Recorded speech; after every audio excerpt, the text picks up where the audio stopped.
What's going on, everyone? Welcome to this episode of Midcurve. We are here with QuickNode. So actually, I'll just let you do the obligatory introduction. Tell us about yourself. Tell us about QuickNode. Yeah, for sure. And thanks for having me, Justin. Hey folks, I'm Laurence Vandeyar. I'm currently the head of solutions engineering here at QuickNode. Been here for about 3 years. Started actually as the VP of cloud infrastructure back in 2022, where I helped QuickNode define its cloud strategy and infrastructure strategy. For folks who don't know, QuickNode is an infrastructure provider where we have everything from RPC to our own custom in-house stuff as far as like streaming solutions. And yeah, just super pumped to be here. Nice, nice. So I have to give you like a warning first. This podcast is called Midcurve, so everything you say, you gotta dumb it down a little bit. You're too smart for me, so keep it as midcurve as possible. But let's jump into like the first thing. QuickNode. We were talking about this earlier, but QuickNode's been around since the early days of Solana. Can you talk about that journey a little bit? Yeah, for sure. And especially with blockchain, like I think blockchain is so bleeding edge that like when I first read things for the first time, I feel like I'm dumbing it down for myself, right? Because super high tech. Yeah, so just some history on QuickNode. We officially launched back in 2018 uh, as a blockchain infrastructure provider. Back then, at the time, we were focused just on ETH, and we built a self-service platform for buying dedicated nodes for customers who needed more reliability and performance than what the public endpoints could provide. So, say for example, like you wanted to trade a mint, or like you needed some uh, stable infrastructure, your first place to go would be like the public endpoint. And folks quickly noticed that it just wasn't scalable. Like that's how QuickNode was born. Once we spun up that self-service platform for dedicated nodes, so we quickly realized that that wasn't scalable. We built a platform layer that sat on top of the raw blockchain nodes that allowed us to scale super horizontal, and it gave us like increased performance, and it ultimately provided a more scalable and more affordable service for our customers. So I think like looking back at that, like this type of approach set the foundation for what modern RPC providers do today. Once we launched that platform, we started to launch other chains and had more support than just ETH and went full multi-chain. Right around that time, Solana launched in 2020, and by 2021, when they were ready to scale the network, QuickNode became one of the very first RPC providers. Back then, it was just really us, Triton, and Genesis Go, who later stepped away from being an RPC provider. But yeah, like we were there from the beginning, helping teams build and scale in Solana. And I think one of the challenges that we tackled very early on was figuring out how to host Solana in such a way that it was both scalable and cost effective. Like our big sort of like super pivotal moment came in 2022 when we started hitting our storage limits on our local hard drives. Solana is a chain, right? But it runs on blockchain nodes, and blockchain nodes have like CPUs and memory and hard drives. Um, we started to hit our storage limits on those hard drives. And Solana, they had anticipated this problem and built a solution called the Geyser plugin, which they allowed on the offloading of data to an external database. But at the time, the only real option was Google Bigtable.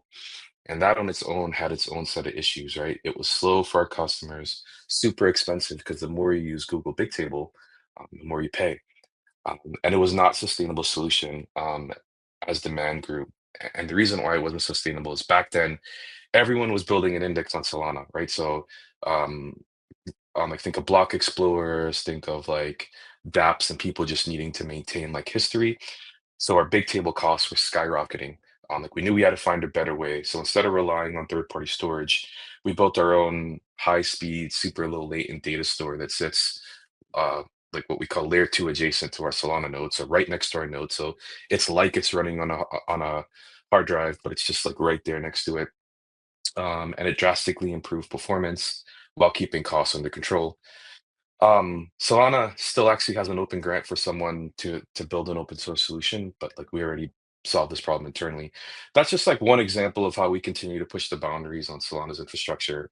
And over the years, like we've built countless private enhancements that improve reliability, speed, and scalability for all folks using QuickNode. Yeah, so okay, that's funny. So you actually just kind of led into the next question, which was you guys have actually made a significant investment into Solana infrastructure, right? What makes Solana so compelling? I mean, you kind of just talked about that a little bit, but can you expand on that? Yeah, yeah, good question. So I think Solana is exciting because it has builders who are creating like real world apps, right? So for example, like when I think about ETH, like I'm thinking about like large scale infrastructure providers like creating DEXs and things like that. But folks that are building on Solana are building like apps for the real world, like apps that like my friends could go and download or my parents or my family. Um, and what we do at QuickNode is like we're all about like helping those developers build and scale and move just as fast as Solana does. We're constantly trying to improve performance and reliability and scalability. And our goal is simple, right? Like take the infrastructure headache off the developer's plate so they can focus on just what they love to do, which is building. And I think we're just getting started. There's a lot more ahead, and like we're super excited to push the boundaries with Solana. Yeah, that's awesome. I think so. Here's another question from my side. I used to only see QuickNote as an RPC provider, and I think a lot of other people do as well. But what I know you guys do a lot more than that. So what are some of the lesser known aspects of QuickNote's role right now? Yeah,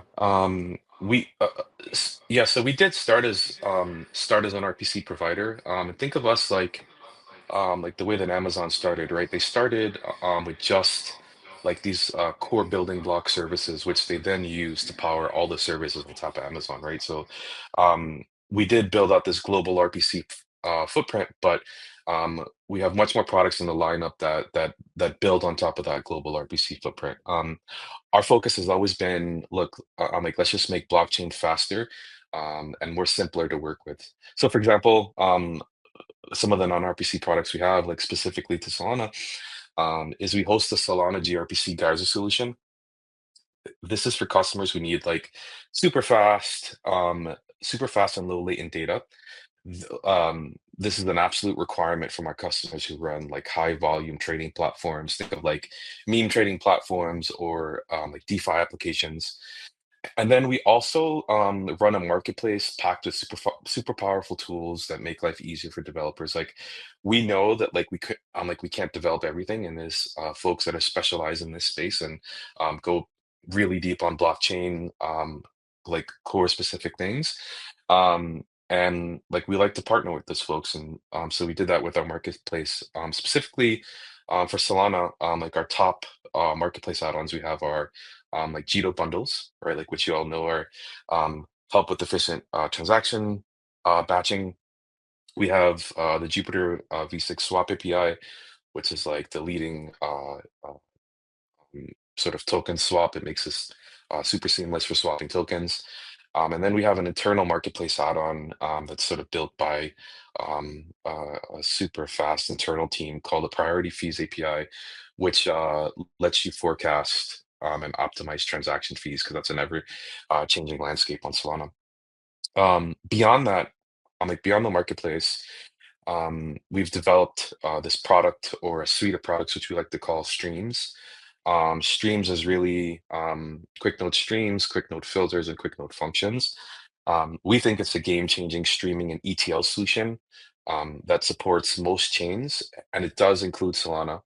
And it completely like replaces like traditional ETL pipelines, right? Like think of any ETL pipeline tooling that you know of. And all that really means is it helps you get data from one place to another. So from the blockchain to your own internal warehouse or data lake.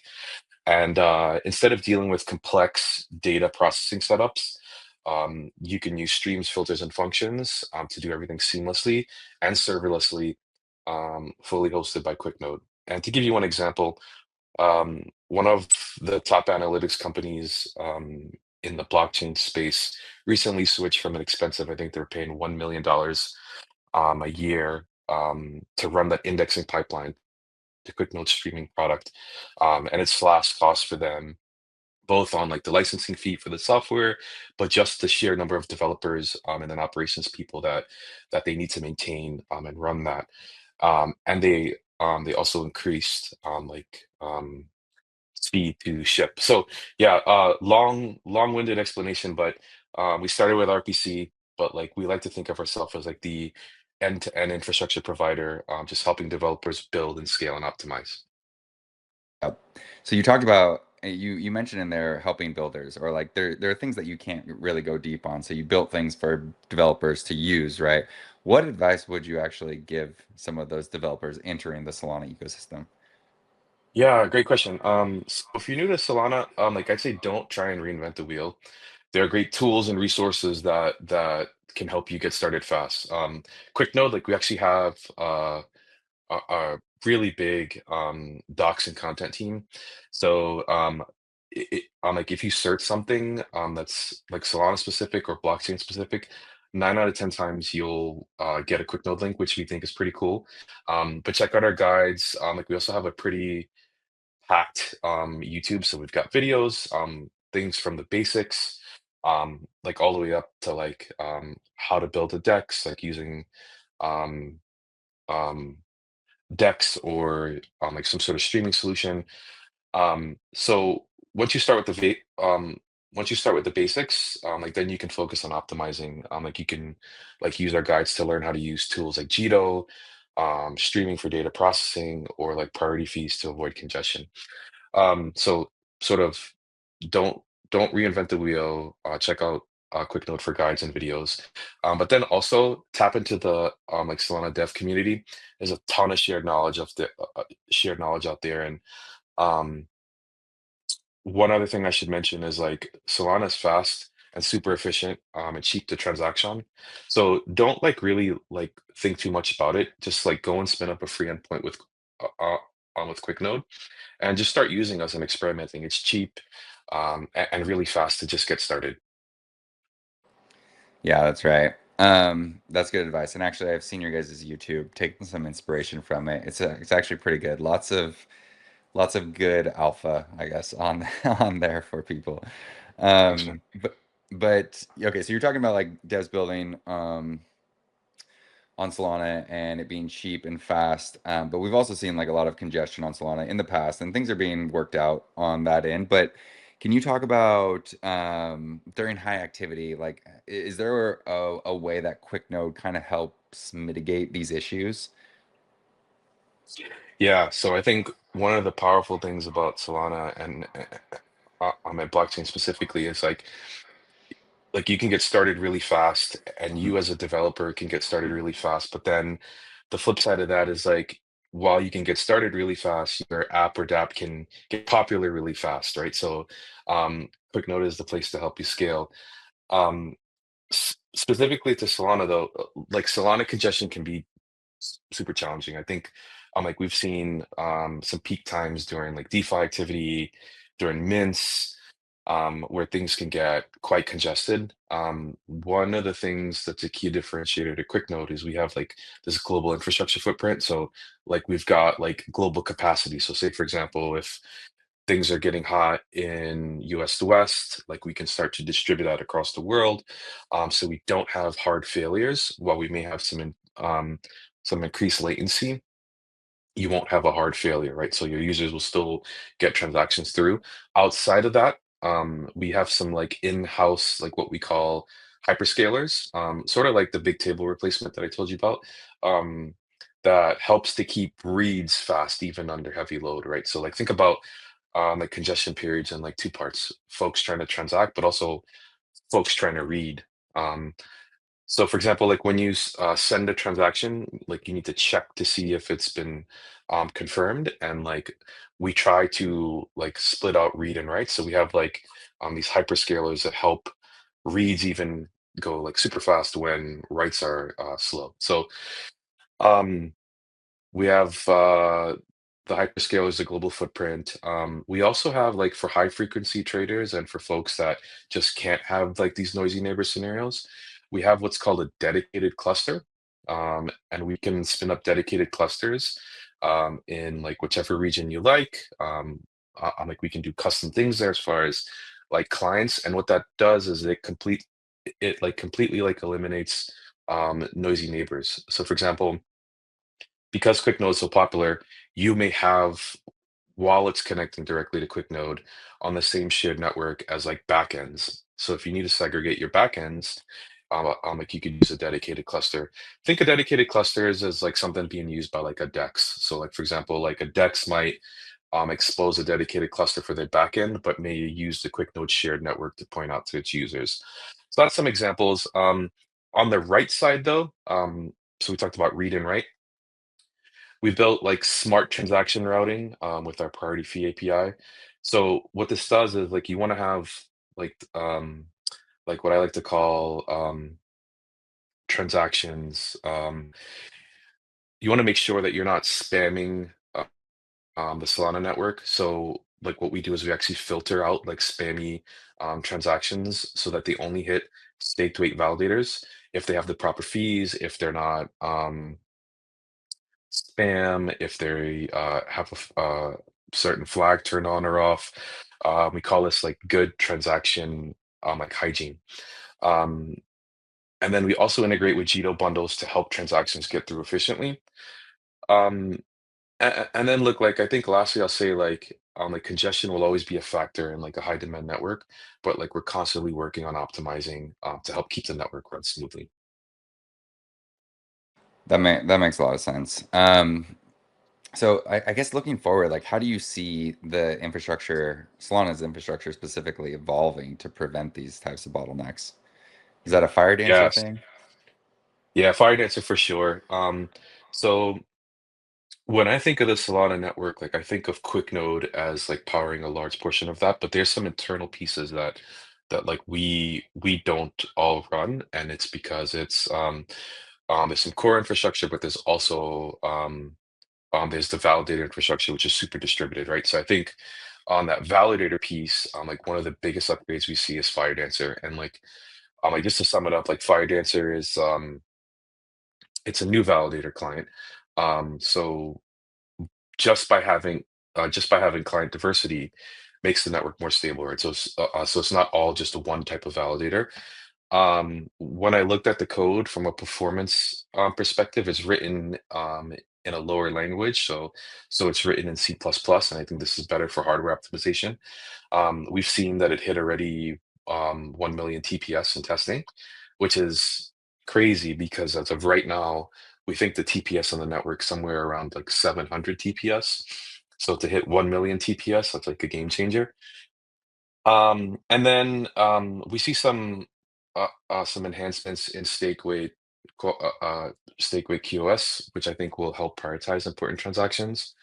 And then we've seen some layer two solutions that are being explored to offload traffic from the base layer. So I think Solana is trying to work on scaling, but they're also working on trying to become like more resilient, um, which will set itself up to handle more waves of adoption in the future.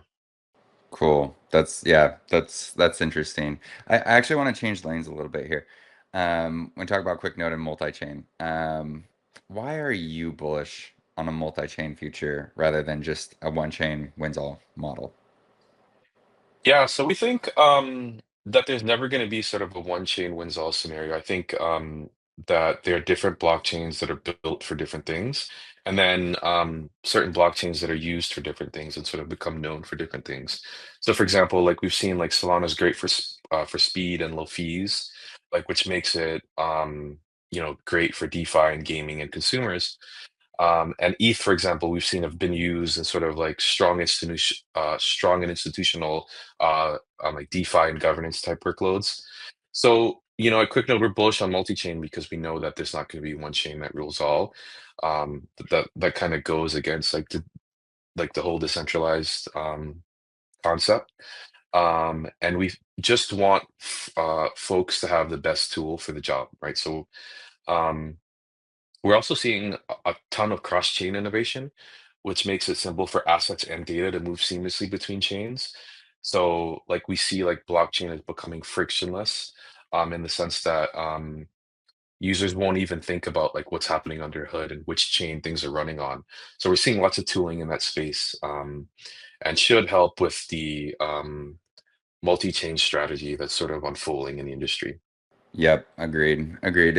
It is interesting. I think that you can be a Solana fan and an ETH fan and a Bitcoin fan all at the same time. It doesn't have to be Yeah, a binary thing. Obviously, I for have my sure. preferences, but Same. it's like the amount of tribalism is kind of crazy. Okay, so which brings me to my next question, which is like how does QuickNode decide which chains to support? Are there specific factors that make a blockchain good for your platform? Yeah, great question. I think it's a number of factors, and I'll kind of just like talk about a few of them. So Um, we really support chains based on where the developers and traders are actually building. So we look for like real adoption, strong developer ecosystems, and then network demand. But a big factor is also customer requests. So if teams need reliable infrastructure for a specific chain, like look, we're there for them. We listen. So, but then again, on the flip side, it's not just about the trends. It's what builders and traders are actively using. So, if a chain has momentum and we can optimize it for performance and scalability, then it's a natural fit for QuickNode. Um, like we've got the quick in our name, so we kind of take like lots of pride in a chain launch. And when we launch a chain at QuickNode, it's months and months of learning and testing to make sure that we just don't launch the chain, but we launch the chain in a QuickNode way where it's super performant and scalable. And when folks use QuickNode, they notice the difference. Exactly. So okay, so you mentioned that you kind of go where the demand is. So on Solana, it's NFTs, DeFi, where there's obviously meme coins kind of had a big run over these last, however many months. How do you support that type of infrastructure behind those marketplaces? Yeah, great question. So I think those markets are booming, like NFT and DeFi, and it's always been booming. We power, the biggest players in the space. So I forget, like I don't know which customers I can say or which I can't say. It's on the front page of our website, the ones that we can say. And like what those folks have in common is they all need like fast and reliable infrastructure, and that's exactly what we provide. Speed is everything. We've got QuickNode or like quick in the name. So like from an NFT perspective, they need super fast metadata updates. DeFi traders need like sub millisecond execution because these on like meme coin markets move super fast. Like I'm sure if you like checked out Pump Fund, it's a fast paced world. And like as I mentioned, like we've got this globally distributed low latency infrastructure to keep transactions smooth and reliable. Look, at the end of the day, the top Solana projects trust QuickNode to handle their backend, so that they can just focus on building and innovating. So yeah, like we've got them covered. Cool. Are there any specific or I guess a lot of specific marketplaces you're excited about coming up? Oh yeah. So we love DeFi, like we love NFTs, but the super exciting space I think that I think everyone is thinking about, like not just in blockchain, is this boom in AI. More specifically, I think the rise of like the AI agent. This makes dApps smarter, more efficient, and more automated. I took some notes in 20 Q4 2024. The AI agent market, sorry, surged 222% to 15.5 billion, with Solana leading at about 56% at 8.4 billion, thanks to its high speed and low cost. This makes it perfect for AI-driven apps. And then we've already seen AI-powered DeFi trading, like real-time analytics, um, and things like NFT discovery with AI agents. And then Solana just powering it just makes it super fast and efficient, right? So I think as AI continues to evolve, it's going to be a core part of Web3. And then this in turn will make blockchain interactions faster, smarter, and more intuitive. Yep. Agreed. Agreed. So let's talking about making blockchains faster, smarter. Let's switch gears one more time and talk about Jito. Do QuickNode customers currently use Jito infrastructure, and can you dive into that a little bit? Oh yeah, for sure. QuickNode customers actively use Jito, especially through Jito bundles. Like we have an add-on called the Lil Jit, like add-on, just to play on the name Jito there. This makes it super easy to send MEV optimized transactions to the Jito block engine. We also run the Jito client to handle bundle simulations. Then we expose that to developers to test and optimize their transactions before they submit, right? So like we've got the Jito client to simulate bundles, then the Logit add-on to send those transactions in bundle. Um, and then we see like high frequency traders, especially like in DeFi and NFT, use Jito bundles to optimize um, batching to reduce failures and like boost efficiency. And Jito block engine, right, is like built into Solana transaction flow. So QuickNode users get those benefits by default by using QuickNode. That's awesome. Do you, I guess, have you seen a demand for self-hosted Jito offerings? Yeah, so I think people come to QuickNode, because they don't want to host like chains or clients or core infrastructure, right? I think like you can go and spin up a node or you can go and spin up your own self-hosted Jito, but folks come to QuickNode because they prefer to let QuickNode handle it. Like they just want us to worry about scale and performance and reliability. If you run it yourself, it means like you have to deal with infrastructure and maintenance, and it gets complicated, and that kind of thing takes you away from like doing what you really love, which is building. Um, and yeah, so for that, like we don't see much demand for self-hosted. Folks come to QuickNet because they want us to take care of all that stuff. Interesting. So I guess this leads me, I have one more question about Jito, if you'll indulge me, but Jito's like, we're obviously the kind of the pioneer in the Solana MEV space, but where do you see the intersection of MEV and RPC services heading in the future? MEV and RPC, yeah. Um, I think the intersection of MEV and RPC is evolving quick, especially on Solana. Where speed and efficiency is everything, right? So there are MEV strategies that have been mostly optimized and handled by validators, but I think we're starting to see a shift where RPC providers can optimize transactions before they even hit the networks, before they hit the validators. Zero Block Engine is a great example, right? I think it improves transaction ordering and the execution. And I think in the future, we'll see smarter routing, I think better congestion management and built-in front running protection all handled at the RPC level. Instead of just relaying transactions, I think RPCs will actively try to optimize and route them through the best validators, reducing failures and improving reliability. I think also, like ultimately, like MEV and RPC are gonna become better interconnected, and I think this will create a smoother, more efficient experience for developers. So like, just making it super friendly. Yeah, that makes a lot of sense. Okay, so we're coming up on time here. This has been awesome. I have a few final closing questions for you. One, give me your hot take. What's your bold prediction about blockchain infra over the next 3 to 5 years? Yeah. So blockchain infra, I think um,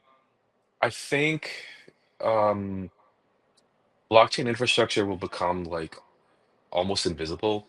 Like most Mm, people don't think of the don't think of the internet as a thing. It's just invisible. And I think blockchain infrastructure like has sort of become a thing where like folks know, oh, well, I need blockchain infrastructure because I need a URL endpoint to stick in my wallet or in my dApp.